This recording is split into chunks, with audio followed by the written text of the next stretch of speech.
ಈಜಲು ಹೋಗಿ ಕೆರೆಯಲ್ಲಿ ಮುಳುಗಿ ಇಬ್ಬರು ದಾರುಣ ಸಾವು. ಗೌರಿಬಿದನೂರು ತಾಲೂಕಿನ ವಾಟದ ಹೊಸಹಳ್ಳಿ ಕೆರೆಯಲ್ಲಿ ಘಟನೆ.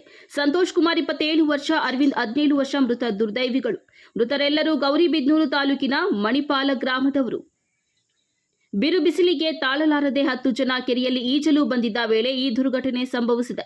ಮೃತದೇಹಗಳನ್ನು ಗುಡಿಬಂಡೆ ಸಾರ್ವಜನಿಕ ಆಸ್ಪತ್ರೆಯ ಶವಾಗಾರಕ್ಕೆ ರವಾನಿಸಲಾಗಿದೆ.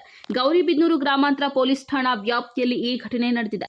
ಈ ಸಂದರ್ಭದಲ್ಲಿ ಗುಂಪು ಮನದ ಆನಂದ್ ಅವರು ಸುರಕ್ಷತಾ ಕ್ರಮಗಳ ಬಗ್ಗೆ ಪೋಷಕರಿಗೆ ಎಚ್ಚರಿಕೆಯಿಂದ ಇರಲು ಸಲಹೆ ಸೂಚನೆಗಳನ್ನು ನೀಡಿದ್ದಾರೆ. ಚಿಕ್ಕಬಳ್ಳಾಪುರ ಜಿಲ್ಲೆ ಗೌರಿಬಿದನೂರು ತಾಲೂಕು.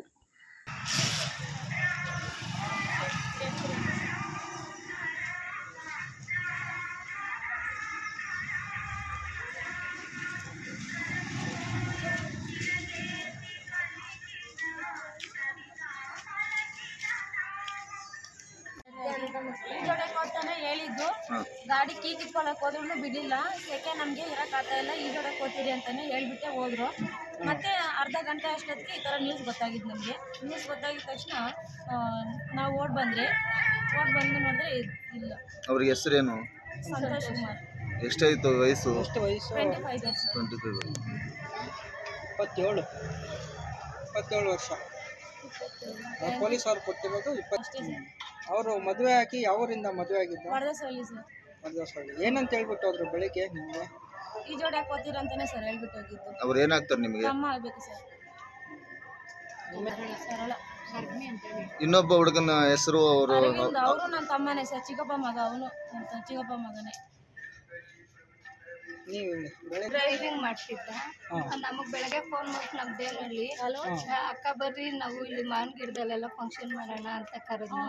ನಾವು ನಾಳೆ ಗಂಗೀರಕ್ಕೆ ಹೋಗೋಣ ಅಂತಂದ್ರೆ ವಿಡಿಯೋ ಕಾಲ್ ಮಾಡ್ಬಿಟ್ಟು ಮನೇಲಿ ಊಟ ಮಾಡ್ಕೊಂಡು ನಾನು ಈಜೆ ಹಾಕೋಣ ಅಂದ್ಬಿಟ್ಟು ಹೋದ್ನಂತೆ. ಹೋದ್ರೆ ನಮ್ಗೆ ಇವಾಗ ತಾನೇ ಫೋನ್ ಮಾಡಿದ್ದು. ನಾವು ಅಲ್ಲಿಂದ ಇವಾಗ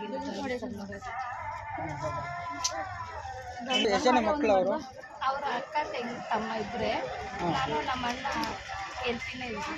ಅತ್ತಿಗೆ ಅಕ್ಕ. ಅವ್ರ ಹೆಂಡತಿ ಎಲ್ಲಿದ್ದಾರೆ? ಅವರು ಅವ್ರ ಅಮ್ಮ ಮನೆಗೆ ಬಿಟ್ಟು ಬಂದ್ರು ಸರ್. ವಾಟದಲ್ಲಿ ಪ್ರೆಗ್ನೆಂಟ್ ಅವರು ಬಂತು. ಅದಕ್ಕೆ ಅವ್ರಿಗಿನ್ನೂ ಗೊತ್ತಾಗಿಲ್ಲ. ಆನಂದ್ ಗುಡಿಬಂಡೆ ಪರಿಸರವಾದಿಗಳು. ನೋಡಿ, ನಿಮಗೆಲ್ಲ ತಿಳಿದೆ ಬಿಸಿಲಿನ ಬೇಗ ಜಾಸ್ತಿ ಆಗ್ತಾ ಇದೆ. 36ರಿಂದ 38 ಇದೆ. ಈ ಯುವಕರು ಮಕ್ಕಳೇನು ಮಾಡ್ತಾರೆ ಅಂದರೆ ಬಿಸಿಲು ತಡ್ಕೊಳಾಗ್ದಿರ ಕೆರೆಗಳು, ಬಾವಿಗಳು, ಕುಂಟಿಗಳು ಇಲ್ಲಿ ಹೋಗ್ತಾರೆ ನೀಜಾಡೋಕ್ಕೆ. ತುಂಬ ತಪ್ಪದು, ಹೋಗಬಾರ್ದು ಆ ರೀತಿ. ಯಾಕಂದರೆ ಸುಮಾರು ದಿನ ವಾಡದೋಸಲಿ ಕೆರೆಯಲ್ಲಿ ಇವತ್ತು ದುರ್ಘಟನೆ ಆಗಿದೆ. ಇಬ್ಬರು ಸಂತೋಷ್ ಅರವಿಂದವರು ಹಸುನಿಗಿದ್ದಾರೆ ಈಜಾಡೋರು ಹೋಗಿ. ಯಾಕೆ ತಣ್ಣಗಾಗಲ್ಲ, ಬಿಸಿ ಜಾಸ್ತಿ ಆಗುತ್ತೆ ಅಷ್ಟೇ. ಅದ್ರ ಬದಲು ಮನೆಯಲ್ಲಿ ಒಂದು ತೊಟ್ಟಿಯಲ್ಲಿ ಕುತ್ಕೊಳ್ಳಿ, ಆರಾಮಾಗಿ ಕುತ್ಕೊಳ್ಳಿ.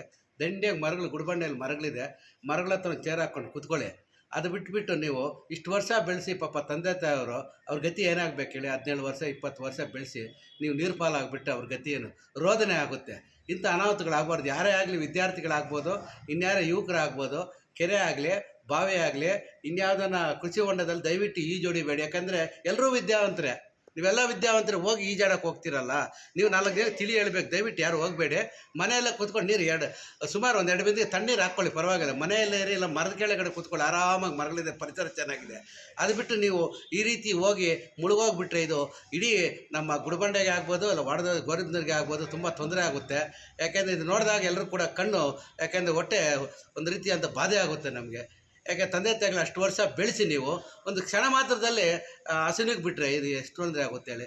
ತಣ್ಣಗಾಗೋದ್ರೆ ನೀವೇನು ಕೆರೆಯಲ್ಲಿ ಬಿದ್ದ ತಕ್ಷಣ ತಣ್ಣಗಾಗೋದಲ್ಲ. ನೀವು ಮನೇಲಿ 2 ಬಿಂದಿಗೆ ಹಾಕ್ಕೊಳ್ಳಿ, ಪರವಾಗಿಲ್ಲ. ಮರಗಳಿದ್ದಾವೆ, ಮರಗಳ ಹತ್ರ ಕೂತ್ಕೊಳ್ಳಿ, ಮರ ಬೆಳೆಸಿ, ಪರಿಸರ ಉಳಿಸಿ. ಅದನ್ನು ಬಿಟ್ಟು ಕುಂಟಿಗಳು, ಬಾವಿಗಳು ಹೋಗಿ ಸುಮಾರು ಜನ ಸಾಯ್ತಾ ಇದ್ದಾರೆ ಬೇಸಿಗೆಯಲ್ಲಿ. ಬೇಸಿಗೆ ಕಡಿಮೆ ಮಾಡ್ಕೋಬೇಕಾಗಲ್ಲ, ಗಿಡ ಮರಗಳನ್ನ ಬೆಳೆಸಬೇಕು.